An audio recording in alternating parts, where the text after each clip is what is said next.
मराठी पाठ्यपुस्तकातील तुकाराम धांडे या कवींची वनवासी कविता अभ्यासूयात।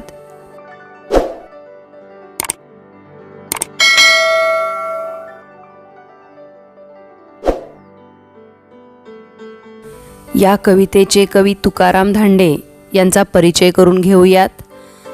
तुकाराम धांडे हे एक प्रसिद्ध कवी आहेत।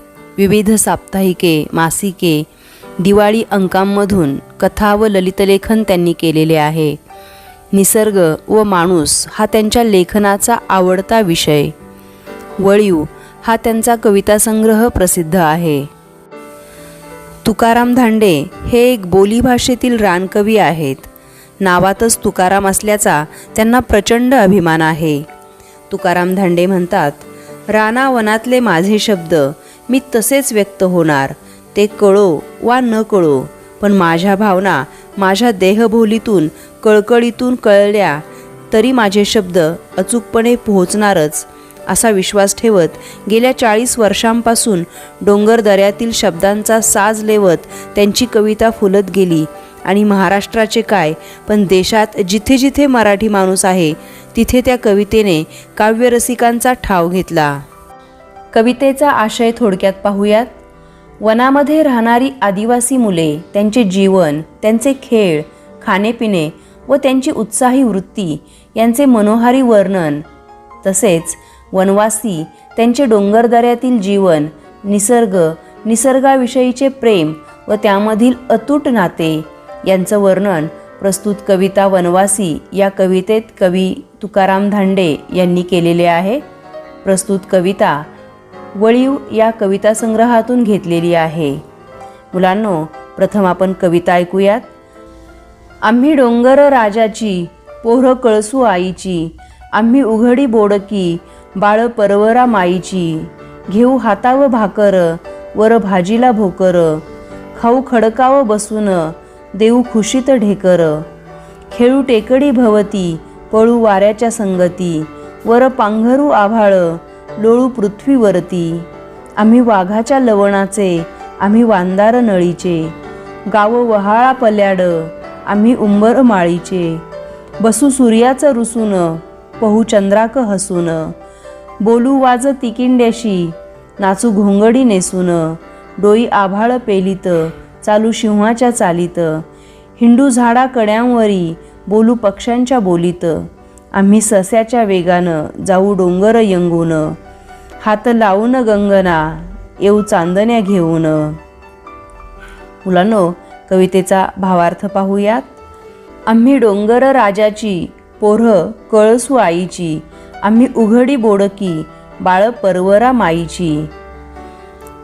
डोंगर राजाची म्हणजे डोंगराची, पोरं म्हणजे मुलं, कळसू म्हणजे कळसूबाई हे एक शिखर आहे।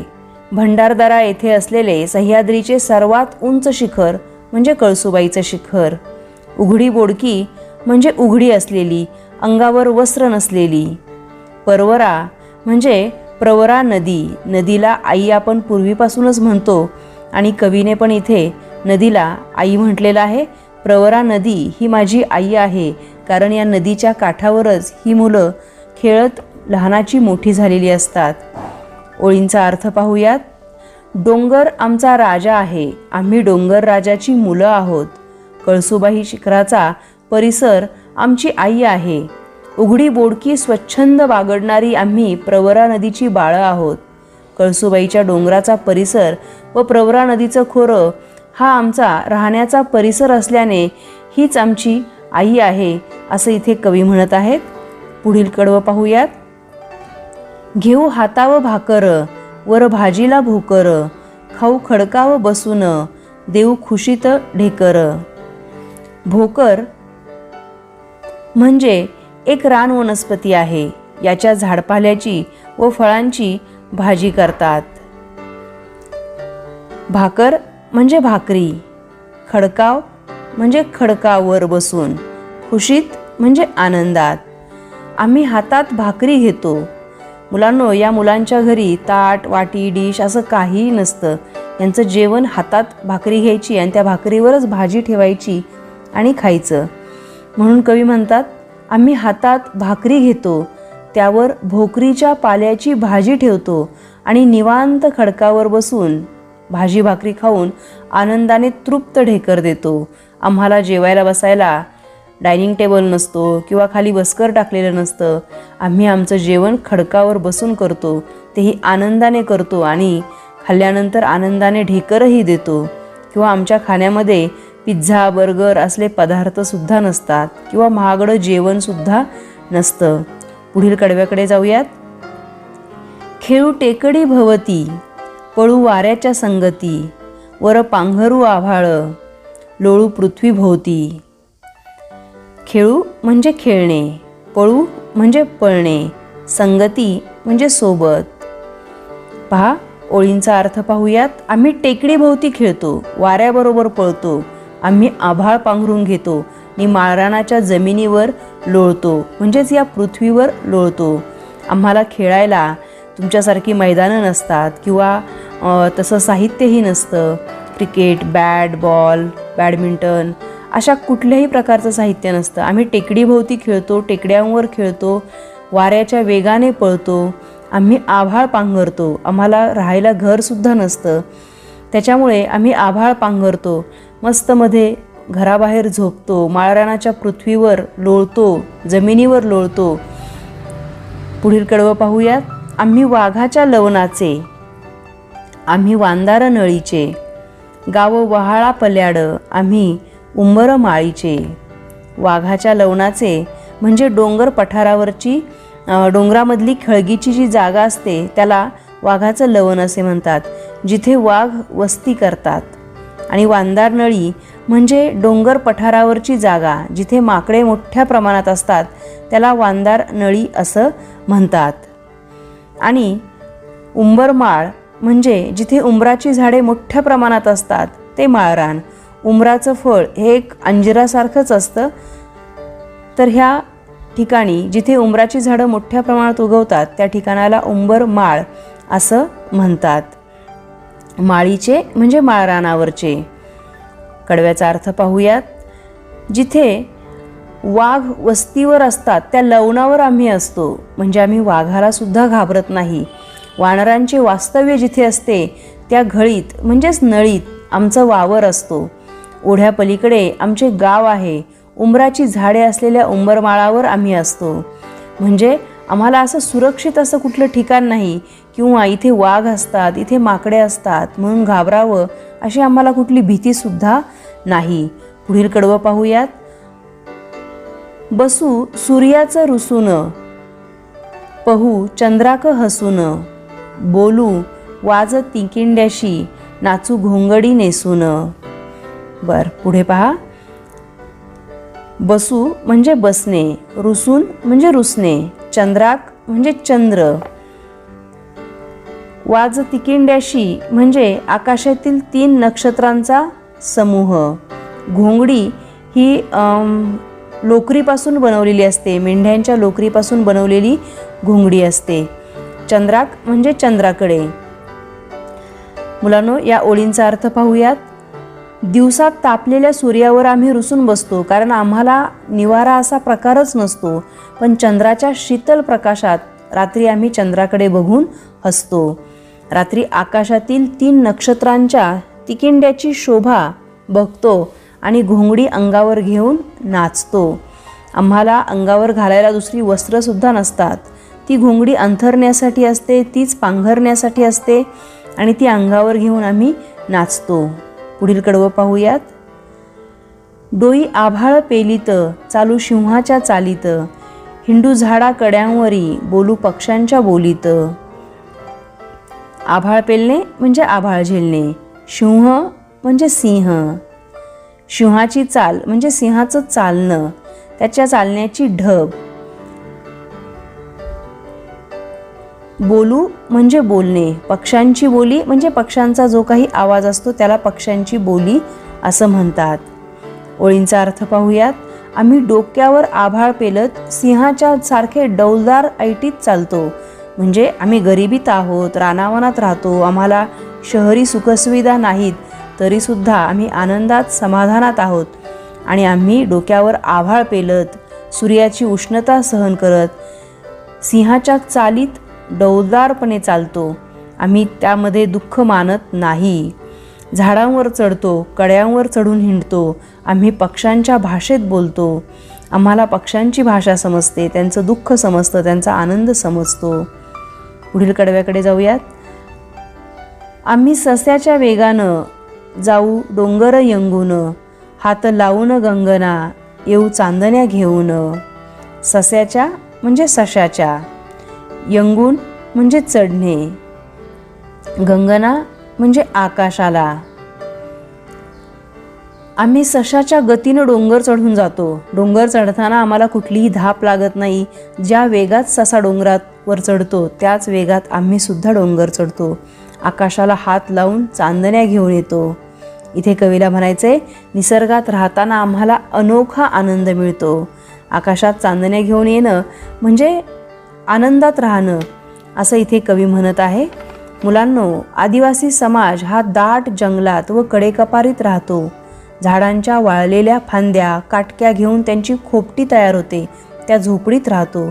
रानातली फळे कंदमुळे खाऊन ते आपले गुजराण करत असतात, निर्वाह करत असतात. ओढ्या नाल्याचे पाणी पितात. निसर्गात ते उघड्यावर जगतात. ते धर्तीवर जणू आभाळ पांघरून जगतात. जंगलातील पशुपक्षी त्यांचा मित्रपरिवार आहे. जिथे वाघ सिंह असतात अशा ठिकाणी सुद्धा हे मुलं जात असतात. दुखण्या खुपण्याला ते झाडपाल्यांचंच औषध वापरतात. आदिवासी समाजाचे सारे जीवन जंगलावर अवलंबून असते आणि म्हणूनच आदिवासी समाजाचं आणि जंगलाचं नातं एक अतूट आहे, हे आपल्याला या कवितेत पाहायला मिळते.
विरामचिन्हांचा अभ्यास करूयात.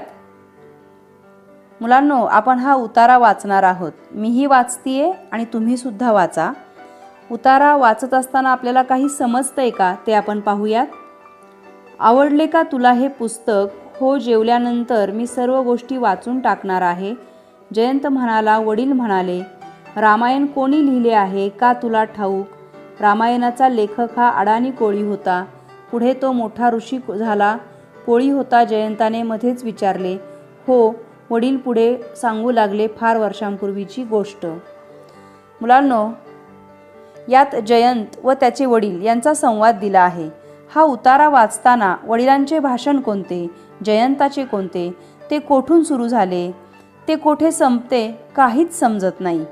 मनुष्य बोलत असला म्हणजे त्याच्या आवाजाच्या चढ उतारावरून त्याला काय म्हणायचे आहे ते समजते. पण हेच लिहून दाखविले की कोणता उद्गार कोणाचा, त्याचे वाक्य कोठे संपले, दुसऱ्याचे कोठून सुरू झाले हे समजत नाही. शिवाय बोलणारा प्रश्न विचारतो का उद्गार काढतो का साधे विधान करतो हेही समजत नाही. बोलणाऱ्याच्या मनातला आशय केवळ लिहून दाखविल्याने कळत नाही. हा आशय पूर्णपणे कळावा व कोठे किती थांबावे हे समजण्यासाठी काही खुणा किंवा चिन्हे ठरविण्यात आली आहेत. ती चिन्हे वापरली म्हणजे तोच उतारा कसा स्पष्ट होतो आणि किती छान समजतो हे आपण पाहूयात. आवडले का तुला हे पुस्तक? हो, जेवल्यानंतर मी सर्व गोष्टी वाचून टाकणार आहे. जयंत म्हणाला. वडील म्हणाले, रामायण कोणी लिहिले आहे का तुला ठाऊक? रामायणाचा लेखक हा एक अडाणी कोळी होता. पुढे तो मोठा ऋषी झाला. कोळी होता? जयंताने मध्येच विचारले. हो, वडील सांगू लागले. फार वर्षांपूर्वीची गोष्ट.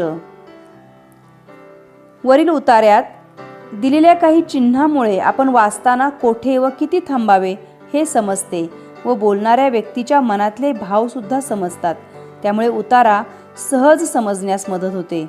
मनुष्य जेव्हा बोलत असतो तेव्हा त्याला मधून मधून थांबावेच लागते. या थांबण्याला विराम असं म्हणतात. आपण जी वाक्य उच्चारतो ती सारीच काही सारखी नसतात.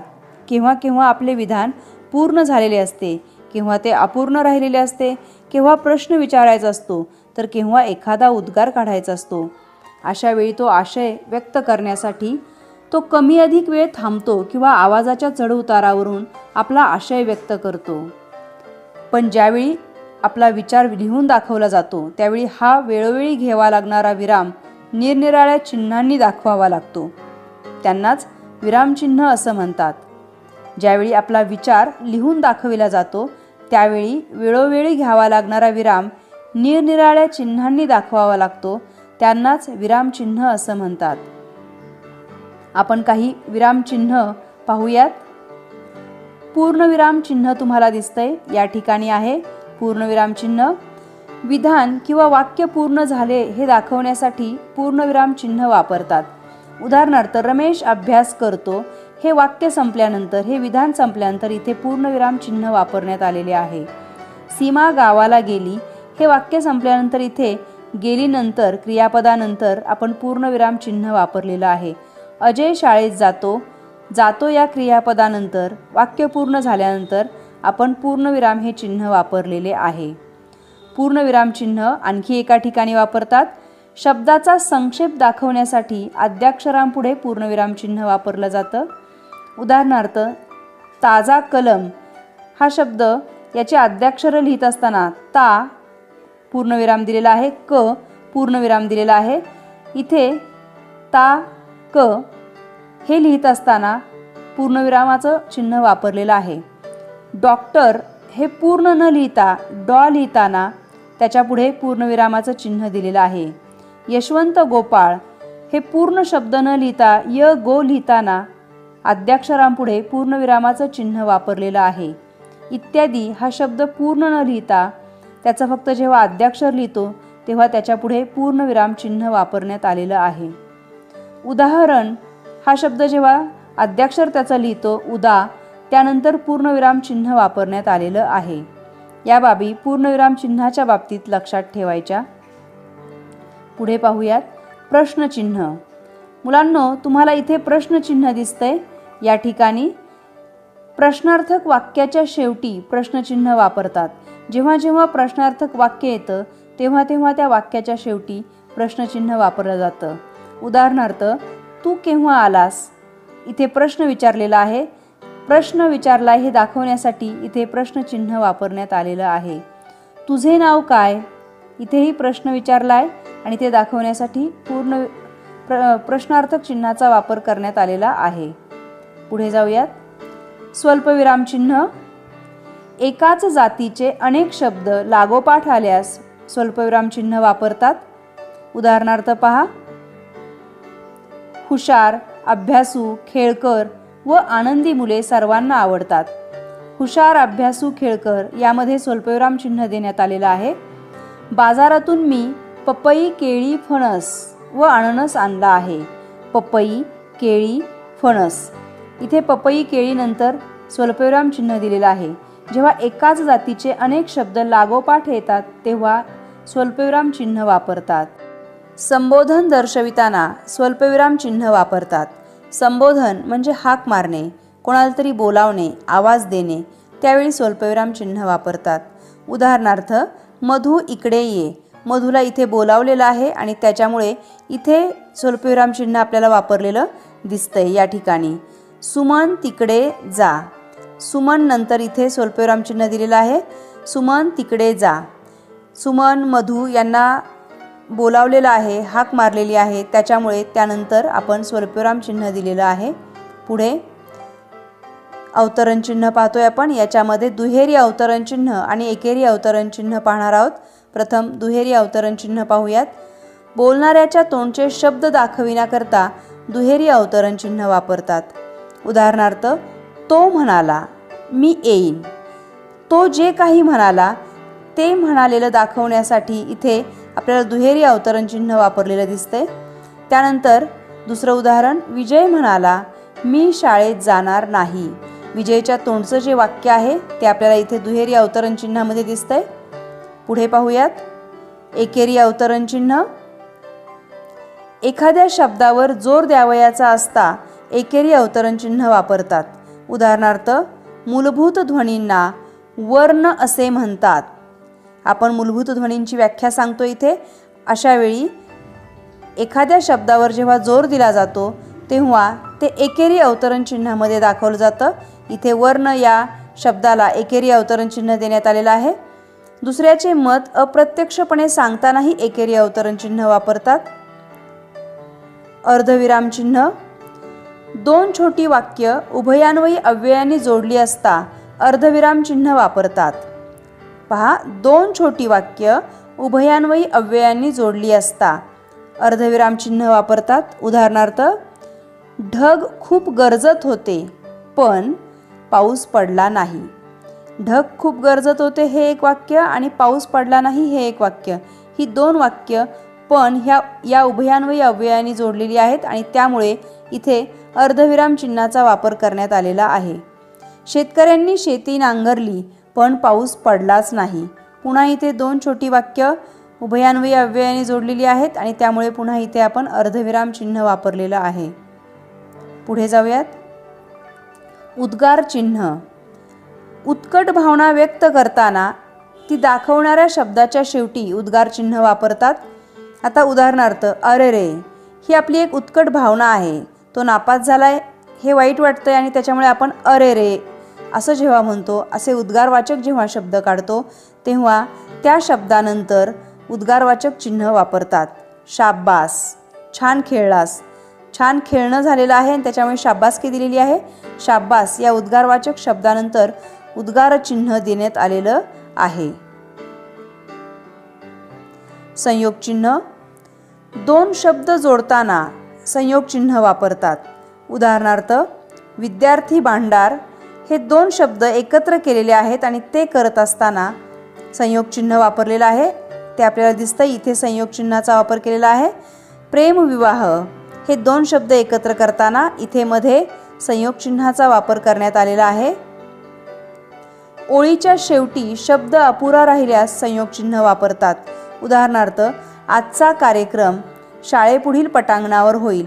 बऱ्याचदा आपलं असं होतं वहीची ओळ संपते आणि आपला अर्धा शब्द राहतो, मग उरलेला अर्धा शब्द आपण खालच्या ओळीला घेत असतो. त्यावेळी जो वरचा शब्द वरच्या ओळीमध्ये लिहिलेला आहे तो अर्धा शब्द त्याच्यापुढे असं संयोग चिन्ह द्यायचं आणि त्यानंतर उरलेला शब्द खालच्या ओळीला घ्यायचा. म्हणजे याचा अर्थ तो शब्द अर्धा झालेला आहे आणि अर्धा पुढच्या ओळीत आहे हे लगेच समजतं. अशा वेळीसुद्धा संयोग चिन्हाचा वापर करतात. अपसारण चिन्ह, इथे तुम्हाला अपसारण चिन्ह दिसतंय. या चिन्हालाच स्पष्टीकरण चिन्ह असंही म्हटलं जातं. त्याचा वापर कधी होतो? बोलता बोलता विचार मालिका तुटल्यास अपसारण चिन्हाचा वापर करतात. उदाहरणार्थ पहा, मी तिथे गेलो पण, इथे अपसारण चिन्हाचा वापर केलेला आहे. विचार मालिका तुटली किंवा आपण थांबलोय आणि पुढे बोललोच नाही, अशा वेळी या चिन्हाचा इथे वापर करतात. त्यानंतर स्पष्टीकरण द्यावयाचं असल्यास, बक्षीस मिळविले, आपल्या शाळेत आहे, असं या पद्धतीने जेव्हा आपण बोलतो तेव्हा सुद्धा इथे अपसारण चिन्हाचा वापर केला जातो.